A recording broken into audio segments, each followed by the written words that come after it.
Ya, jadi ini agendanya adalah ini dari Kepulauan Riau ya, Kepri ya, dari Gubernur dari wilayah Bupati Bintan, kemudian wilayah Kepulauan Riau.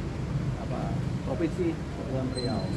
Jadi ini ada dari Lembaga Investigasi Badan Advokasi Penyelamat Aset Negara, Papan namanya, dari wilayah Riau yang biasa kemudian mengkritisi kegiatan-kegiatan aktivitas pemerintahan di Gubernur Riau ya, Provinsi Riau ya. Jadi mereka memang mengawasi dan mengontrol dari sisi sipil, dari sisi masyarakat, yaitu mengontrol agar tidak ada korupsi atau bagaimana pelaksanaan pemerintahan di wilayah Riau ini berjalan baik. Nah, ini ada temuan-temuan yang mereka dapatkan dan mereka sudah membuat laporan politik ke wilayah Kejaksaan Agung yang berupa dugaan adanya tindak pidana korupsi, dugaan tindak pidana korupsi di wilayah Bupati ya, Kabupaten Bintan. Nah, untuk sementara nanti dijelaskan oleh si wakil dari Lembaga Investigasi Badan Advokasi Penyelamat Aset Negara di wilayah Kepri, Pak Gajul.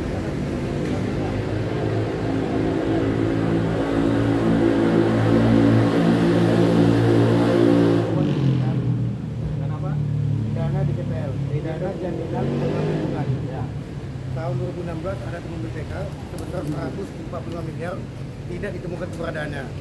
Kemudian tahun 2018 Supervisi KPK menemukan 168 miliar tidak dapat dipertanggungjawabkan.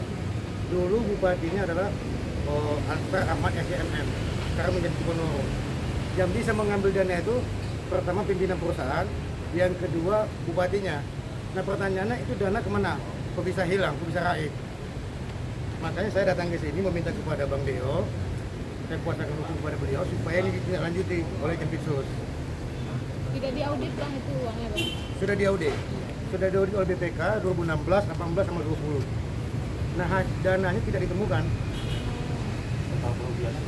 Total kerugiannya 160 miliar. Ya. Ini dugaannya ke mana nih Bang? Dugaannya kemana Bang? Ini yang saya laporkan ini pemerintah Kabupaten Bintan, yaitu Bupati Bintan, mantan Bupati Bintan Ansar Ahmad SCMM. Yang sekarang jadi gubernur ya? Yang sekarang menjadi gubernur. Karena yang bisa mengambil dana itu pimpinan perusahaan sama bupatinya, QQ, yang bisa mengambil dana itu. Nah pertanyaannya kenapa dana itu raib? Ini kecurigaannya awalnya seperti apa? Adanya kecurigaan. Ya, silakan kecurigaan ini. Curiganya begini, kita kan ada temuan BPK nih 2016, 18, 20 sama supervisi KPK tahun 2018. Itu hasil temuan. Sampai akhirnya dibawa ke Kejagung, seperti apa mungkin proses di Bintan sendiri untuk melaporkan atau mengambil? Saya sudah lapor ke Kejati, sudah lapor ke KPK, sudah lapor ke Mabes Polri, sudah lapor ke Kejagung, bahkan sudah lapor ke Presiden. Tanggal 26 Maret tahun 2021 ada surat perintah dari Mensesnek untuk Jam Intel agar melakukan penyelidikan dan penyidikan.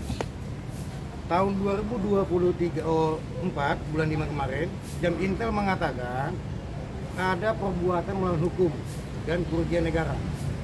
Nah, sehingga saya limpahkan kepada Pitsus untuk ditindaklanjuti.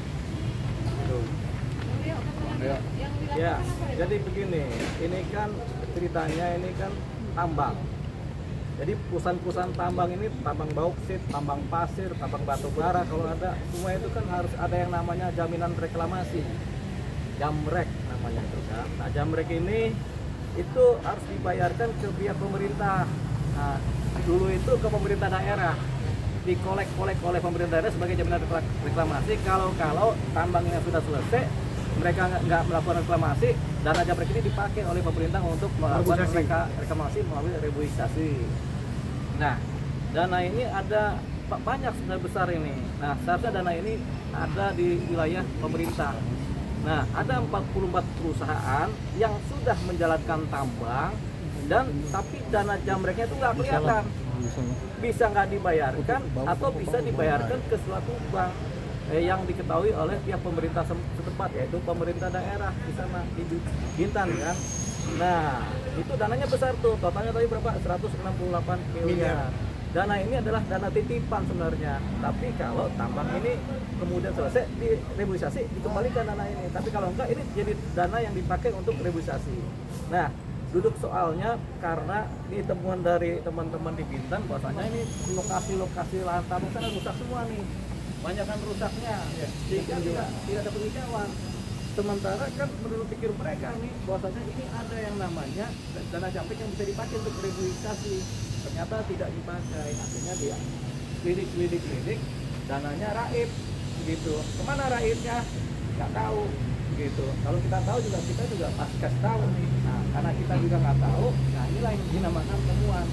Kita bawa ini oleh di pihak LSM dari Bintan ini ke Kejati diproses, ke KPK dilaporkan juga, kemana-mana dilaporkan. Cuman ini KPK kan udah lama nggak jalan-jalan. Berapa lama di KPK laporannya? Sudah 4 tahun. 4 tahun di KPK, artinya di KPK tuh mungkin kebanyakan kerjaan atau kebanyakan konflik di dalam juga, jadi nggak jalan-jalan di KPK. Akhirnya kita pikir lembaga yang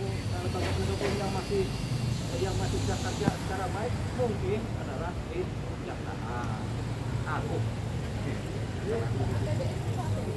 Itu bukan dana APBN dan bukan dana APBD, itu adalah dana titipan, dana titipan dari perusahaan, taruh sebagai jaminan reklamasi. Jadi setiap perusahaan tambang itu ada yang namanya dana jamrek, dana jaminan reklamasi yang ditaruh di titipkan pemerintah. Kalau mereka habis nambang kemudian mereka nggak reboisasi, dana ini yang dipakai untuk melakukan reboisasi. Ternyata tambang-tambangnya banyak yang udah selesai, berantakan semua, rusak semua lingkungan, nggak ada reboisasi. Tentunya kan ini kan alih penghijauan nih, tapi kenapa nggak hijau-hijau nih kan begitu, dibinta tambah rusak nih lahan. Nah akhirnya ditelusuri ternyata dana jamrek itu nggak ada, hilang gitu. Hilang inilah yang kita minta ditelusuri, siapa pelakunya yang membuat hilang ini. Kalau hilang berarti ada penggelapan atau ada korupsi di sana. Tapi kalau belum dibayar berarti perusahaan-perusahaan ini 44 yang ada kan melakukan tindakan pidana pertambangan karena tidak menyetopkan jamrek. Itu persoalannya. Kan ganti gubernur mantan bupati Bintan. Mantan bener. Iya, sekarang menjadi gubernur. Jadi diduga terlibat dalam ini atau gimana Pak? Atau gimana? Kita nggak tahu itu apa gubernur sekarang itu diduga terlibat apa tidak. Yang jelas uangnya hilang nih. Sementara penanggung jawab terhadap uang jamrek ini adalah pihak si pemerintah dan si direktur utama perusahaan-perusahaan ini. Kan mereka yang punya tanggung jawab. Nah, pemerintah pada waktu itu kan di wilayah Bupati Bintan. Berarti kan bupati ini yang tanggung jawab nih, yang tanggung jawab uangnya kemana nih. Nah, tanggapannya Jampitsus bagaimana gitu? Oh, Jampitsus senang banget nih ada laporan seperti ini karena jarang-jarang ada laporan seperti ini mengenai jamrek-jamrek ini kan. Nah, sudah ada temuan. Nah, mereka sudah terima dan sudah kemudian mempelajari, mereka sedang memproses ini. Nanti dipanggil-panggil gitu.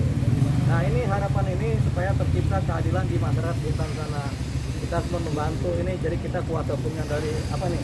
DPD Bintan, DPD LI Bapan. Nah, DPD LI Bapan. Iya, Kepulauan Riau.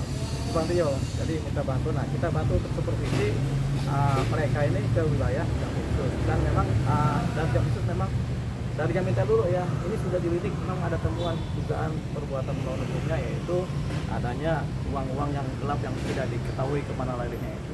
168 miliar itu perkiraan, itu hasil dari audit dari BPK dan Supervisi KPK. Supervisi KPK. Nah, itu dia. Ini dia. Nah, targetnya sebenarnya supaya hijau lagi tuh di wilayah Bintan itu, supaya reboisasi berjalan, itu targetnya.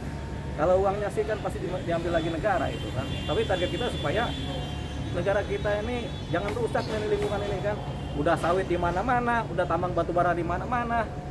Yang jadinya hijau jadi putih, jadi abu-abu.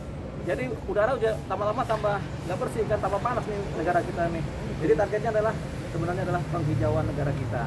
Jangan kemudian tanah hijau, ada pohon-pohonnya ditebang-tebangin, bikin ini, bikin itu, bikin ini, bikin itu, tambang ini, tambang itu.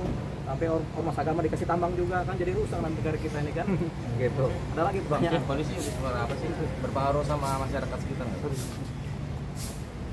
Ya, Nama lingkungan berpengaruh nggak? berpengaruh dong. Kan tidak ada penghijauan.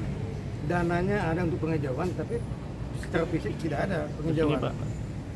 Itu yang berdampak. Separah apa mungkin? Ya suami istri bisa cerai kalau begitu. Ya, karena panas kan udara bawahnya gerah aja kan gitu kan. Ya kan? Bisa cerai itu suami istri gara-gara ini. Pertanyaan lanjutkan.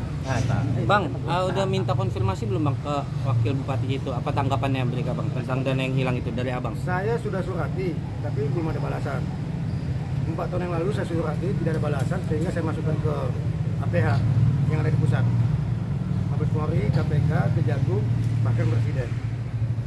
Nanti dari sampai sekarang. Iya, jadi ini udah persoalan lama dan terlalu lama. Biasanya perkara ini cepat-cepat aja kok, setahun 2 tahun bisa langsung rapi. Tapi ini udah 4 tahun lebih ini nggak kelar ini kan. Sampai yang pelapornya tadinya muda udah mulai tua. Ya kan? Gitu ya. Oke.